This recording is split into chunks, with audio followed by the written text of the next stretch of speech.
Então, morte na Bíblia, teologicamente falando, é separação. Quando o corpo, a alma e o espírito se separam, acontece morte. E quando o homem se separa de Deus, acontece a morte. A morte tem a ver com isso. Então Deus fala: o dia que comeres, certamente morrerás. Quer dizer, haverá uma ruptura, haverá um distanciamento, haverá uma consequência teológica esse pecado.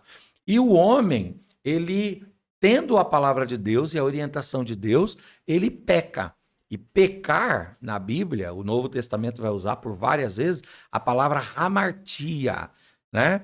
E o que significa hamartia? Errar o alvo. Esses dias a minha filha estava dando aula na escola dominical para umas crianças e o Sim. tema era sobre o pecado, a queda, o pecado original, a queda de Adão, né? E aí quando ela foi ilustrar, ela falou: "Ah, pai, eu coloquei assim eles numa linha com várias bolinhas de papéis assim na mão e coloquei um cestinho. E aí fomos jogando. Jogando. Alguns acertavam, outros erravam. Eu dizia: bom, aqui o errado, o pecado está exatamente nesse errar o alvo. Errar o alvo. Qual era o alvo do homem? Obedecer a Deus. Sim. Qual era o alvo do homem? Honrar a natureza de Deus. E qual era o alvo do homem? Cuidar da criação de Deus. O homem, ele peca errando o alvo quando ele desobedece a palavra de Deus, quando ele ofende a natureza de Deus e quando ele destrói a criação de Deus. Aí o homem peca.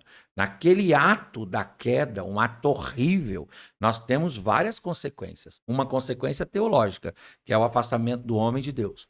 Uma consequência psicológica, que é o afastamento do homem consigo mesmo. O homem, a partir daquele momento, entrou em crise. A Sim. primeira expressão de Adão foi: eu percebi-me nu. E essa nudez física traduz uma nudez na alma, uma nudez na mente, uma incompletude no interior. Essa Sim. crise existencial e Que é interna tem a ver com a consequência psicológica do pecado. Depois você tem a consequência sociológica. Por quê? Porque o homem briga com a mulher. A mulher que o Senhor me deu. Foi o primeiro momento que nós sim. temos a ruptura do casal. O primeiro momento que a gente tem a discórdia. E a partir daquela discórdia do casal, vai ter reflexo nos filhos, porque um vai brigar com o outro a ponto de matar o outro. Sim. O Caim tirando a vida do Abel. E a partir dali vem todo tipo de cisão, de ruptura, de segregação que a humanidade se estabeleceu. E além disso, o pecado também gera uma consequência ecológica. Por quê? Porque a terra passou a produzir cardos, espinhos e abrolhos. São Sim. expressões bíblicas para falar desta